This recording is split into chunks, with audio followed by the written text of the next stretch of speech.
الشیطان الرجیم بسم اللہ الرحمن الرحیم الحمدللہ رب العالمین وصلی اللہ علی محمد وآلہ الطاہرین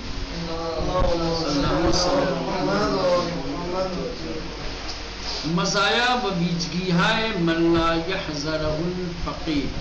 خوب کتاب شریف من لا یحذرہ الفقیہ کی خوبیاں اور اس کی خصوصیات ان اثر خصائصی دارت کی اندر از دیگر کتب متمایز نکلن. کہہ رہے کہ اس کتاب کی کچھ خصوصیات ہیں جن کی بنیاد پر یہ دوسری کتابوں سے ممتاز اور متمایز ہوتی ہے کہ الگ پہچان اس کو ملتی ہے. جو خصوصیات اس کتاب میں ہیں وہ خصوصیات دوسری کتابوں میں نہیں ہیں. کیا ہے خصوصیات کہ جن خصوصیات کی بنیاد پر دوسری کتابوں کی بنسبت اس کتاب کو امتیاز دیا جاتا ہے؟ نمبر 1، اسناد روایات بجہت اختصار حذف شدے بدر مشیخ پایان کتاب ذکر شدے است. کہہ رہے کہ روایت کی جو سندیں ہیں، روایتوں کی جو سندیں ہیں یعنی راویوں کے نام، وہ اختصار کی وجہ سے حذف کر دیا گیا ہے. یہ نہیں کہ پہلے راوی سے لے کر کے آخری راوی تک پورے سلسلے سند کو ذکر کیا جائے نہ، حدیث کو مختصر بنانے کے لیے اسناد روایات کو حذف کر دیا گیا ہے. اب یہ سوال پیدا ہوتا ہے کہ جب سند روایت حذف ہو جائے گی تو انسان کو کیسے پتہ چلے گا کہ اس روایت کی سند صحیح ہے یا غلط؟ کام تو آسان ہو جائے گا آدمی کا کہ جب سے ایک دو واسطے سے یا قال ابی عبداللہ قال ابو الحسن قال ابو جعفر قال ابا محمد مثال قال ابو محمد کہہ کے آدمی فوراً پہنچ جائے گا اصل روایت تک.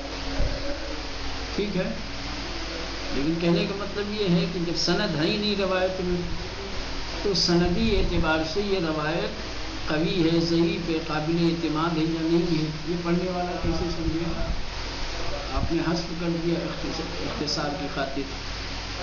کہنے کہ حذف کرنے کا مطلب یہ نہیں، روایت میں ذکر نہیں کیا ہے لیکن کتاب کے آخر میں ایک مشیخہ دیا ہوا ہے، وہاں پر سند روایت پہ ذکر کیا گیا ہے. جس کو چاہت ہے، جس کو سند روایت کی بررسی کرنی ہے وہاں مراجعہ کرے، وہاں مل جائے گی. جس کو سند روایت کی ضرورت نہیں وہ سیدھے سیدھے روایت پڑھے، آگے بڑھے. میں سمجھ رہے اسناد روایات بجہت اختصار، روایتوں کی سندوں کو اختصار کو ملحوظ نظر رکھتے ہوئے حذف شدہ، حذف کر دیا گیا ہے. روایتوں کی سندوں کو ذکر نہیں کیا گیا ہے. بدر مشیخ پایان کتاب، کتاب کے آخر میں ایک مشیخہ ہے، وہاں پر سند روایت کو ذکر شدہ است ذکر کیا گیا ہے. ٹھیک، دوسری کتابوں میں ایسا نہیں ہے. نمبر 2، مصنف چنان کے در مقدم کتاب یادآور شدہ روایت ہائی را نقل میکند بر اساس آن فتویٰ داده است. اس کتاب کے مصنف نے اس کتاب کے مقدمے میں ایک بات ذکر کی ہے، وہ یہ ہے کہ اس کتاب کے اندر جتنی روایتیں ہیں ان تمام روایتوں کی بنیاد پر ہم نے فتویٰ دیا ہے. یہ اس ذکر کرنے کا کیا مطلب ہے؟ اس کتاب میں وہی روایتیں ذکر ہیں جن کی بنیاد پر ہم نے فتویٰ دیا ہے. یہ اس روایتوں کے قوی ہونے کو بتاتا ہے. روایتیں قابل اعتماد ہیں، ہم نے ان روایتوں پر اعتماد کر کے فتویٰ دیا ہے، لہذا اس کتاب کی جتنی روایتیں ہیں یہ ساری روایتیں معتبر ہیں، قابل اعتماد ہیں. قابل اعتماد نہ ہوتی تو ان روایتوں کی بنیاد پر ہم فتویٰ، اگر کسی روایت کو منبع بنا کر کے کوئی مجتہد کوئی مرجع فتویٰ دیتا ہے تو یقینی طور پر اس روایت کے اندر کوئی خوبی ہے، وہ روایت قابل اعتماد ہے، جو اس روایت کی بنیاد پر فتویٰ دے رہا ہے، تو اللہ اگر روایت میں کہیں سے کوئی ذوق نظر آئے گا تو مرجع اسے فتویٰ کی بنیاد نہیں بنائے گا. یہ ملا یحذر الفقیہ کے اندر جو روایتیں نقل کی گئی ہیں، ان روایتوں کے اعتبار کو ظاہر کرنے کے لیے یہ بات بیان کر رہے ہیں کہ یہ وہ روایتیں ہیں جن کی بنیاد پر ہم نے فتویٰ کیا ہے، تاکہ آپ کو یقین ہو جائے کہ یہ روایتیں سب معتبر ہیں. ٹھیک سمجھ میں آ رہی بات؟ چلو دیکھیں مصنف چنان کی در مقدمے کتاب یادآور شدے. مصنف نے جیسا کہ کتاب کے مقدمے میں یادآور شدے یاد دلایا ہے، ذکر کیا ہے، روایت ہائی را نقل می کند کہ اس کتاب کے اندر مصنف نے ان روایتوں کو نقل کیا ہے کہ بر اساس ان کہ جس روایت کی بنیاد پر مصنف نے فتویٰ فتویٰ دیا ہے. اب کہیں کہ ہمیں کیا لینا دینا ہے، مصنف نے فتویٰ دیا ہے تو مصنف کا روایتوں کی بنیاد پر فتویٰ دینا روایتوں کے مستند قوی اور معتبر ہونے کی ایک ٹھیک بنا. چل یہ دوسرا امتیاز تھا، دوسری خوبی تھی اس کتاب کی. تیسری بر اساس گفت شیخ صدوق در مقدمے ان رأس کتب مشہور و مورد اعتبار گردآوری آورده است و گردآوری کرده است. چلے تیسری خوبی اس کتاب کی یہ ہے، جیسا کہ خود شیخ مفید نے شیخ صدوق علیہ الرحمہ نے اس کتاب کے مقدمے میں ذکر کیا ہے، وہ یہ ہے کہ اس کتاب کے اندر جو روایتیں ذکر کی گئی ہیں، ان روایتوں کے جو منابع و مصادر ہیں وہ خود قابل اعتبار ہیں، وہ خود معتبر ہے. کسی غیر معتبر کتاب سے روایت لے کر کے ہم نے اس کتاب میں جگہ نہیں دی ہے. اس کتاب کے اندر جتنی روایتیں ہیں یہ سب دوسری معتبر کتابوں سے لی گئی ہیں. یہ بھی اسی لیے ہے، یہ نقطہ بھی صرف اس لیے بیان کر رہے ہیں تاکہ من لا یحذر الفقیہ میں جو روایتیں نقل کی گئی ہیں انسان اس کے اعتبار کو سمجھے کہ یہ کوئی ضعیف اور معمولی کتابوں سے روایتیں نہیں نکلی، ان کے منابع معتبر ہیں، لہٰذا یہ روایتیں بھی معتبر منابع میں معتبر چیزیں ملیں گی نا. شیخ صدوق نے اس کتاب کے اندر جو روایتیں ذکر کی ہیں یہ ساری روایتیں دوسری معتبر کتابوں سے لی گئی ہیں. یہ اس کا ایک امتیاز ہے. ظاہر سی بات ہے جس روایت کو جیسے کہتے ہیں ابھی بعد میں جیسے ہم لوگوں کو ابھی کوئی کتاب لکھنی ہو مولانا یا اہل سنت کے کسی عالم کو کتاب لکھنی ہو تو اب جو روایتیں وہ مسلم سے اور صحیح بخاری سے نقل کرے گا اس سے کوئی انکار تھوڑی کرے گا. کیوں؟ اس لیے کہ یہ دو کتابیں ان کے نزدیک سب سے معتبر اور مستند ہیں، تو چونکہ اس کا اعتبار ہے لہٰذا میں اپنی کتاب میں جب ان روایتوں کو نقل کروں گا تو میری کتاب کا بھی اعتبار گویا آپ اس پر اعتبار کر گئے. یہاں انکار کریں گے تو گویا اس کا انکار کر لیں گے. تو من لا یحذر الفقیہ کے اندر شیخ صدوق علیہ الرحمہ نے جو روایتیں نقل کی ہیں ایسا تو ہے نہیں کہ اپنی جیب سے نکال کر کے لکھ دیا ہے، دوسری کتابوں سے لیا ہے. جن دوسری کتابوں سے روایتیں لی ہیں وہ دوسری کتابیں قابل اطمینان ہیں، معتبر ہیں، لہٰذا ان روایتوں کا اعتبار بڑھ جاتا ہے. بر اساس گفت شیخ صدوق علیہ الرحمہ کے بیان کے مطابق در مقدمے جو مقدمے میں بیان کیا ہے ان از کتب مشہور و مورد اعتبار گردآورده است. روایتوں کو مشہور اور قابل اعتبار کتابوں سے مشہور اور قابل اعتبار کتابوں سے گرد آورده است جمع کیا ہے. اس کتاب کی روایتوں کو شیخ مفید نے مشہور اور معتبر کتابوں سے لیا ہے، جمع کیا ہے. نمبر 4 روایات متعارض را در ذیل ابواب نیاورده. دیکھیں بہت ساری روایتیں ہر باب میں آپ کو جائیں گے تو کچھ متعارض روایتیں آپ کو ملیں گی. متعارض روایتیں ان روایتوں کو کہا جاتا ہے جو کسی نہ کسی جہت سے ایک دوسری روایت سے ٹکراتی ہے، مزاحمت ایجاد کرتی ہے. سمجھ رہے ہیں؟ جن کو جمع کرنے کے لیے یا دونوں پر عمل کرنے کے لیے بہت ساری تحلیل کی ضرورت ہوتی ہے، وہ ایک الگ مسئلہ ہے. دو آپس میں ٹکرانے والی روایتیں یہ کری، جیسے آپ فرض کر لیں، مثال دے دیں، اسی کتاب میں ابھی آپ نے جو کتابت حدیث اور منع کتابت حدیث سے پڑھا. ایک حدیث کہہ رہی کہ اللہ کے نبی نے کیا لکھنے کا حکم دیا، ٹھیک. دوسری حدیث کہہ رہی اللہ کے نبی نے لکھنے سے روکا. اب ان دونوں روایتوں کو کیا کہیں گے؟ متعارض، ٹکرانے والی.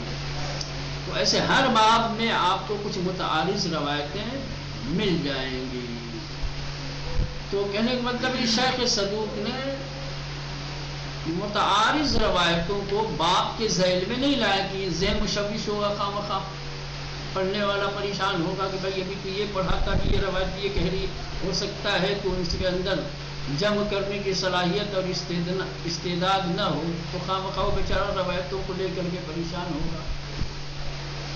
ایک روایت دوسری روایت سے زیادہ خصوصیات رکھتی ہے اور بہتر ہے، قابل اعتماد ہے، اس کو ذکر کر دیا اور اس کے مقابلے میں جو متعارض تھی اس کو حذف کر دیا تاکہ انسان اس روایت کو پڑھ کے اطمینان کے ساتھ آگے بڑھے، اس پہ عمل کرے. بات سمجھ میں؟ روایات متعارض روایتوں کو، وہ روایتیں جو ایک دوسرے سے ٹکراتی ہیں، در ذیل ابواب کے ذیل میں، جو باب کیا ہے. فرض کرو کتاب العلم والفضل میں کچھ ہے، یا مثلا کہ چونکہ یہ فقہی ہے، طہارت کے باب میں ایک روایت کہہ رہی ہے کہ یہ فلاں چیز پاک ہے، دوسری روایت کہہ رہی ہے کہ نجس ہے. اب پڑھنے والا تو مشوش ہو جائے گا. روایتیں دونوں ہیں اور دونوں ایک دوسرے کے متعارض ہیں. پڑھنے والا کس روایت کو لے، اس پر عمل کرے، جمع کی صورت ہے یا جمع کی صورت نہیں ہے، کسی کو چھوڑنا پڑے گا یا دونوں کو چھوڑنا پڑے گا. کیا یہ متعارض روایات کے سلسلے میں ایک مفصل بحث ہے، وہ اپنی جگہ پر ہے. تو یہ خوبی ہے اس کی کہ کسی بھی باب میں متعارض روایتوں کو انہوں نے ذکر نہیں کیا ہے، ایک طریقے کی روایت کو ذکر کیا ہے، اور جو دوسری روایت ہے وہ پہلی والی روایت کے متعارض تھی ان کو کیا کر دیا مولانا؟ نظر انداز کیا ہے، حذف کیا، نہیں ذکر کیا ہے. روایات متعارض روایتوں کو در ذیل ابواب کے ذیل میں نیا وردیس نہیں لائے ہیں. یہ خوبی ہے. دوسری کتابوں میں آپ جائیں گے تو ایک ہی باب میں متعارض روایتیں آپ کو مل جائیں گی. نمبر 5، گاہ بر اساس مضمون روایت فتویٰ دادے و نص حدیث را نیاورده و این برخی اشکالات را به دنبال داشته است. یعنی کہ اس کتاب کی ایک خصوصیت یہ ہے کہ کہیں کہیں پر شیخ نے مضمون روایت کی بنیاد پر فتویٰ دیا ہے. روایت کے مضمون کو دیکھا اور حکم شرعی کا استنباط کر دیا، استخراج کر دیا. مضمون روایت کی بنیاد پر فتویٰ دے دیا ہے، لیکن نص حدیث کو ذکر نہیں کیا ہے. اب یہ مضمون اور نص جانتے ہیں، لفظ کا کسی ایک خاص معنی پر دلالت کرنا، یہ نص ہے. ایسے الفاظ کہ جس الفاظ سے ایک ہی معنی کا تصور ہو، ایک ہی معنی ذہن میں آئے، دوسرے معانی انسان کے ذہن میں خطور نہ کرے، اسے کہتے ہیں کیا مولانا؟ نص دلیل واضح، کیونکہ وہاں پھر کسی طریقے کی بحث کی یا کسی طریقے کی شبہے کی گنجائش نہیں ہوتی. لفظ بولا گیا یہ آپ کو کرنا ہے، فوراً اس کا معنی سمجھ میں آ گیا، جو معنی آپ کے ذہن میں سمجھ میں آ گیا، روایت بھی وہی کہنا چاہتی ہے، آپ اس پر عمل کیجیے، بات ختم۔ مضمون ایک برداشت ہے، الفاظ کچھ اور ہے، ہو سکتا ہے کہ الفاظ کے دوسرے معانی بھی ہوں، لیکن آپ نے الفاظ سے ایک خاص معنی لے لیا ہے کہ مضمون روایت سے جیسے لگتا تھا کہ روایت یہ بیان کرنا چاہتی ہے، آپ نے اپنے اعتبار سے، اپنی سمجھ کے اعتبار سے، اپنے شعور کے اعتبار سے آپ نے روایت کا وہ مضمون لے لیا۔ مضمون روایت میں امکان ہوتا ہے کہ کہنے والے نے کوئی دوسرا معنی مراد لیا ہو، لیکن نص میں نہیں ہوتا ہے۔ تو ایسا ہوا ہے کہ کہیں کہیں شیخ نے مضمون روایت پر اعتماد کر کے مضمون روایت کی بنیاد پر حکم شرعی کا استنباط کیا، فتویٰ دے دیا، لیکن نص سے حدیث کو ذکر نہیں کیا ہے۔ اور یہ وہ چیز ہے کہ جس پر علماء نے اشکال کیے ہیں، سوال کھڑے کیے ہیں، کیونکہ فتویٰ دینے کے لیے سمجھ رہے ہیں مضمون روایت کافی نہیں ہے، نص کا ہونا بھی ضروری ہے، سمجھ رہے ہیں؟ یہ ایک اشکال کی بنا پر، لیکن ہے یہ خاصیت اس کتاب کے اندر ہے تو ذکر کیا ہے، اگرچہ یہ خصوصیت جو ہے کتاب کی خوبی کو بیان کرنے کے لیے نہیں ہے نا، یہ کون سی خوبی ہے، لیکن بات صورت یہ ایک چیز ہے، اس کا امتیاز ہے، دوسری کتابوں میں آپ کو ایسا نہیں ملے گا نا، کہ دوسری کتابوں میں وہ امتیاز نہیں پائے جاتے جو اس میں ہیں، یہ بھی اس کا امتیاز ہے، اس کی خوبی ہے۔ گاہ بر اساس مضمون روایت، کہیں کہیں پر مضمون روایت کی بنیاد پر فتویٰ دادے، شیخ نے فتویٰ دے دیا ہے، نص حدیث را نہ آوردے، اور نص حدیث کو نہیں لائے ہیں، بیان نہیں کیا، میں ان برخی اشکالات را بے دنبال داشتے است، اور شیخ کے اس عمل کی وجہ سے کچھ اشکالات کیے گئے ہیں، ان کے طریقے اجتہاد پہ انگلی اٹھائی گئی ہے کہ بھئی یہ شیخ کا کون سا طریقہ ہے فتویٰ دینے کا، مضمون روایت کی بنیاد پر فتویٰ دے رہے ہیں، نص روایت لائی گئی ہے۔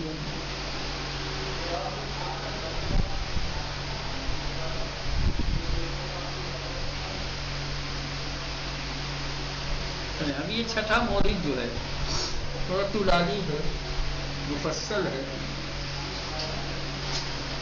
لہٰذا اب اس کو آج صرف نظر کرتے ہیں، کل انشاءاللہ اگر پڑھائی رہے گی تو دیکھا جائے۔